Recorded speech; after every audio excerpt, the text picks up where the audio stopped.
संविधान सभा भारत में संविधान सभा की मांग। भारत में संविधान सभा का विचार राष्ट्रीय आंदोलन की वृद्धि के साथ में जुड़ा हुआ है। भारत का जो कॉन्स्टिट्यूशन है वो स्वतंत्रता आंदोलन की देन है। मतलब जो भारत का जो कॉन्स्टिट्यूशन बना है वो देश की आज़ादी के लिए जो आंदोलन से उसका मतलब डायरेक्ट संबंध है। कैसे है मैं बताऊं। ये लिखता है कि भारतीय शासन अधिनियम 1919 की उद्देशिका में यह इस बात का निहित था कि भारतीय कॉन्स्टिट्यूशन बनाने का उत्तरदायित्व ब्रिटिश संसद का था। मतलब 1919 के अंदर जो भारत शासन अधिनियम बना था उस अधिनियम की उद्देशिका में तो था कि भारत का जो कॉन्स्टिट्यूशन बनाने की जिम्मेदारी या उत्तरदायित्व ब्रिटिश संसद का है।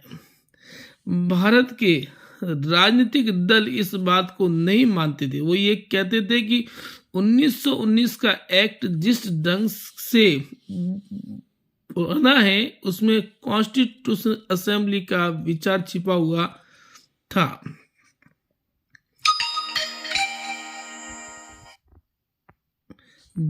भारत के लिए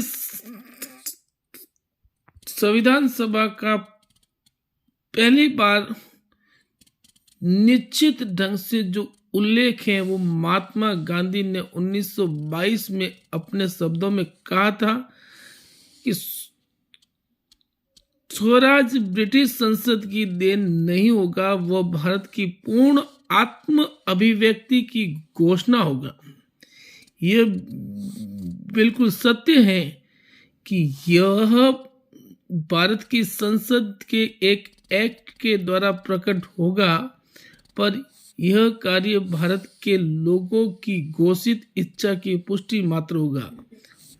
समझौते का समय आने पर ब्रिटिश संसद भारत की जनता की स्वतंत्रता पूर्वक चुने गए प्रतिनिधियों द्वारा व्यक्त की गई इच्छा को पुष्ट कर देगी।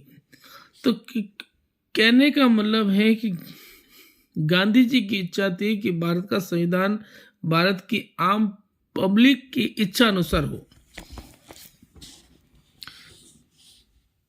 फिर लिखा है कि 17 मई सन 1727 को कांग्रेस के बॉम्बे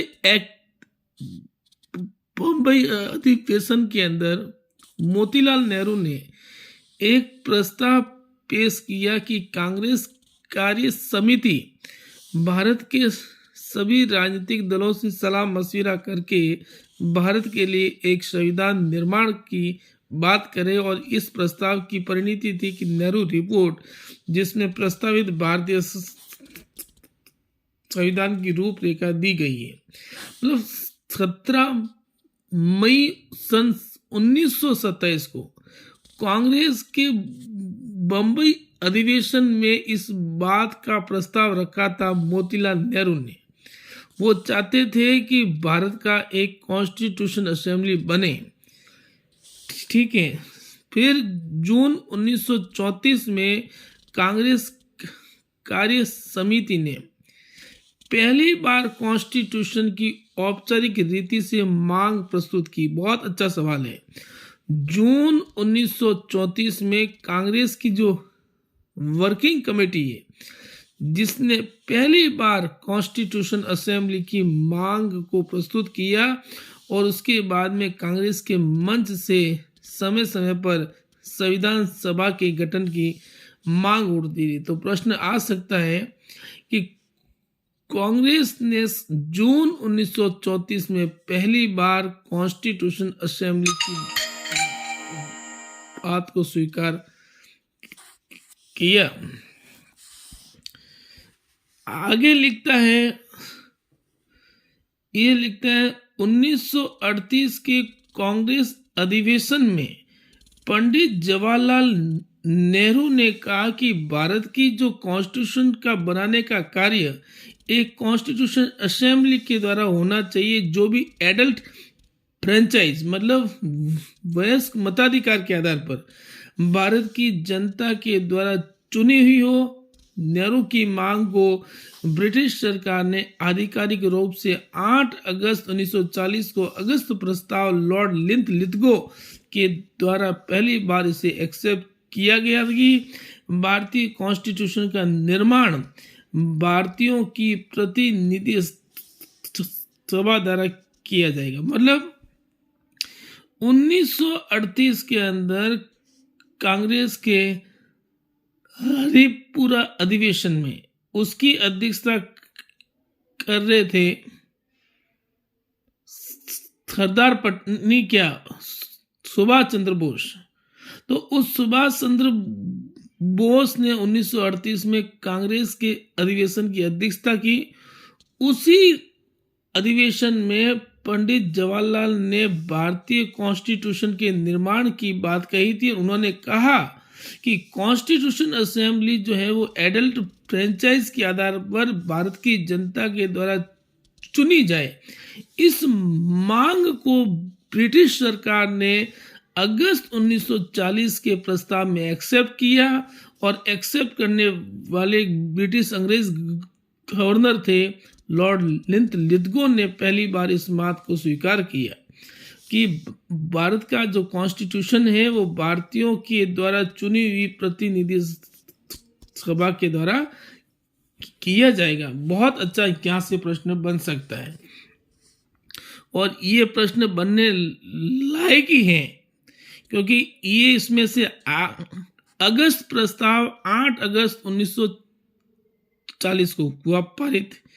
इस समय भारत के गवर्नर जनरल थे लॉर्ड लिथगो और 1938 के कांग्रेस अधिवेशन में जवाहरलाल नेहरू ने ये मांग रखी थी कि भारत की कॉन्स्टिट्यूशन असेंबली जो है वो एडल्ट फ्रेंचाइज के आधार पर बने। फिर आगे लिखता है 11 मार्च 1942 को जब ब्रिटिश प्रधानमंत्री विंस्टन चर्चिल ने ब्रिटिश कॉमन सभा में कहा, जो वहां की निम्न सदन होता है, कि युद्ध कैबिनेट वॉर कैबिनेट भारत में राजनीतिक समझौते को बढ़ावा देने के लिए एक योजना बनाने पर एकमत हुआ। इसके लिए एक सदस्य था जिसका नाम था सर स्टेवर्ट क्रिप्स, जो भारतीय नेताओं से बातचीत करने के लिए भारत आए। क्रिप्स के सुझावों के आधार पर युद्ध कैबिनेट की प्रारूप घोषणा 29 अगस्त 1942 में हुई। इसी प्रारूप घोषणा को क्रिप्स प्रस्ताव कहते हैं। अब प्रश्न आ सकता है कि क्रिप्स प्रस्ताव का दूसरा नाम क्या है, तो ध्यान नहीं, युद्ध कैबिनेट की प्रारूप घोषणा। युद्ध कैबिनेट की प्रारूप घोषणा को जो 29 अगस्त 1942 को पारित हुआ, इस प्रारूप को क्रिप्स प्रस्ताव के नाम से जाना जाता है और ये घोषणा की गई कि युद्ध के अंत होने के बाद तुरंत भारत में एक कॉन्स्टिट्यूशन असेंबली की स्थापना की जाएगी। तो आज हमने 2-3 इंपॉर्टेंट चीजें सीखी। सबसे पहली बात कि भारत के अंदर 1919 के एक्ट में ये बात थी कि भारत के लिए कॉन्स्टिट्यूशन बनाने की जिम्मेदारी ब्रिटिश संसद की। नंबर 1 क्वेश्चन बनेगा। नंबर 2 कि भारत में कॉन्स्टिट्यूशन असेंबली की पहली बार मांग महात्मा गांधी ने 1922 में रखी। नंबर 3 रखा कि कांग्रेस की तरफ से बंबई अधिवेशन में मोतीलाल नेहरू ने व्यक्तिगत प्रस्ताव रखा था कि भारतीयों के लिए एक कॉन्स्टिट्यूशन असेंबली बने, लेकिन कांग्रेस ने आधिकारिक रूप से 1934 के कांग्रेस कार्य समिति के अंदर पहली बार इस मांग को प्रस्तुत किया और उसके बाद में कांग्रेस के मन से ये मांग उठती रही।